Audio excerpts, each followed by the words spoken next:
Hey everyone, and welcome to today's movie review. So today is the start of the Titanic anniversary.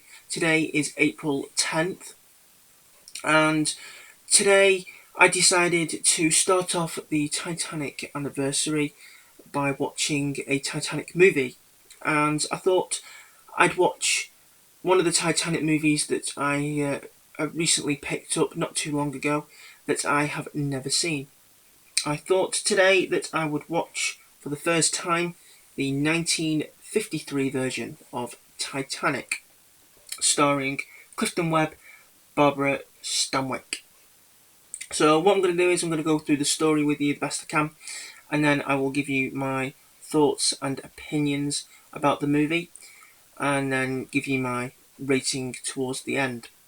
So the movie starts off with the Titanic in Cherbourg, where she takes on passengers through one of the tenders, and Barbara Stanwyck's character is going to America with her children, her son and daughter, to get away from her husband, Clifton Webb, who bribes a third-class passenger of his ticket and gets on board the Titanic. And then the film basically just follows this family through Titanic's journey, where you discover that the family have problems, they have issues, and the daughter falls in love with Robert Wagner's character, who is a tennis player for a school, and there's a kind of Jack and Rose feel about it in certain ways, but not heavily in your face like the 97 film. Then the Titanic famously hits the iceberg, and then they have the drama acted out, and Titanic sinks. And the film ends with the lifeboats in the water rowing off to the rescue ship, the Carpathia. So that's pretty much the film. Now, there were a lot of inaccuracies with this film. For me, I am a Titanic enthusiast. I love learning about the Titanic. I've been learning about the Titanic since the 97 film came out, and in that time I've learnt quite a bit. The inaccuracies for this film, there's quite a few. The first one is at the beginning of the film, Titanic is in Cherbourg and it's foggy. It wasn't foggy when the Titanic was there. The next one is there's a barber shop, not a barber shop, sorry, a tailor's shop. I don't believe there was a tailor's shop on board the Titanic. There was a barber shop where you could go and get a haircut and a beard trim or whatever. But this shop that they had in the film, it looked like one that you would see on the streets, very, very inaccurate. The next one is when the Titanic hits the iceberg. So the Titanic hits the iceberg on the starboard side and has holes punctured into the side of the hull. But in this movie, you see the iceberg coming in on the starboard side, and then the next thing you see the iceberg scraping the hull on the opposite side, on the port side. And it just looks wrong. I think they did that because later in the film, the Titanic has a list to port. Now that is accurate. The Titanic did have a list to port, which you don't really see too much in the 97 film, but it is true that Titanic did have I think it was I can't remember if it was 10 degrees port list, but this model does have the list.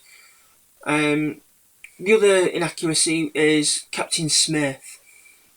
Now, when the Titanic hit the iceberg, Captain Smith was in bed, and he heard the commotion going on outside and got dressed quickly and came out onto the bridge. He was pretty much clueless to what had happened. But in this film, he's sat in this room listening to some of these young people playing a piano, singing songs when he hears the iceberg scraping alongside the hull. The other inaccuracy is Lightoller, Second Officer Charles Herbert Lightoller. He's not in bed. In this film, he is. I think it looks like he was in his cabin doing something. Historically, he was fast asleep. He'd just done his rounds of the ship, and he'd just gone to bed. I think he was only in bed for maybe about 15 minutes when the Titanic hit the iceberg. Then the other inaccuracy is the explosions. The Titanic in this film has some big explosions. Now, Titanic was heard to have explosions, but they weren't like they were in this film. They kind of wanted to have Hollywood-style explosions. The Titanic's explosions were more like implosions. Air pockets built up where air just wanted to escape, and they just bursted holes throughout the ship. And I think the big one that I think everyone would probably know is this ship doesn't split in half. Now, at the time this movie was made, they didn't know that the Titanic had split in two. So they were going off what the official report was, which was Titanic sank intact. So yeah, a lot of inaccuracies for this film. So for me, not a great film. One of the big inaccuracies for me that I found a bit hard to watch was the difference between the first class passengers and the third class passengers. After the ship hits the iceberg, the first class passengers go into a panic and they rush to the boat deck. They try and get into the lifeboats, whereas the third class passengers, they are refusing to go up to the boat deck and save themselves because they don't. A lot of people in third class didn't speak English. Titanic was an immigrant ship taking a lot of people to America to start new lives. So there were translation issues, but with Titanic's third class passengers, they were in the bowels of the ship, so they heard a lot more noise and water was coming into their cabins a lot quicker than in the first class, where you wouldn't have even really noticed anything. So the first class passengers were more like, it's nice and warm on board Titanic, the lights are on, it feels much safer than going outside in them little dingy lifeboats, and it's cold too. I'd rather stay on board Titanic. Whereas third class, water's coming in, I want out of here.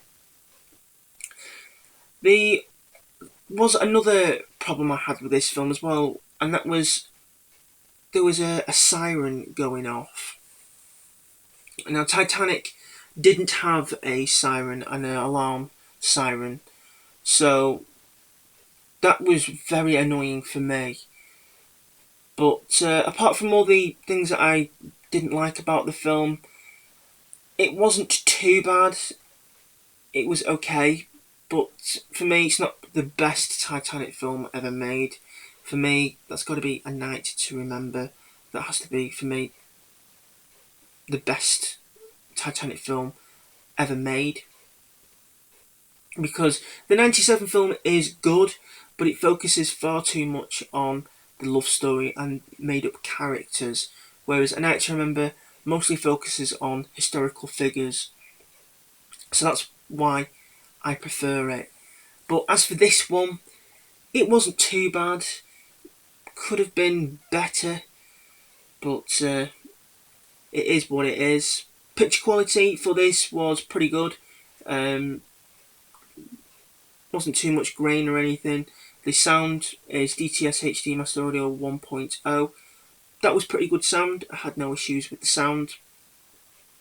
There was a scene in, I think it's a bar, where they play cards, and the set reminded me, it looked a little bit familiar, like I'd seen it before, and I think I've seen that set in another film, a Marilyn Monroe movie, Gentlemen Prefer Blondes. I think it was the same set that they used in that film as well as this one. The actual model that they used in this version of the movie, of Titanic, was used in Gentlemen Prefer Blondes, had just 3 funnels, and the name on the logo was removed, and they had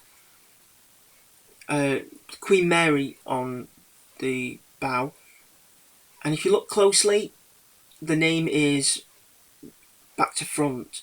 They reversed the image for some reason, I don't really know why, but they did. So yeah, that's the 1953 Titanic. Not the best Titanic film, but it weren't too bad. Could have been a lot better though. So my rating for the movie, I think I'm going to have to give it, with all the inaccuracies, a 6 out of 10. Not great, but not too bad. So that's it for this movie review. So yeah, I really hope that you enjoyed. If you did, please give the video a big thumbs up, leave your comments down below, and subscribe if you would like to see more videos from me. And as always, until next time, take care, and thank you for watching.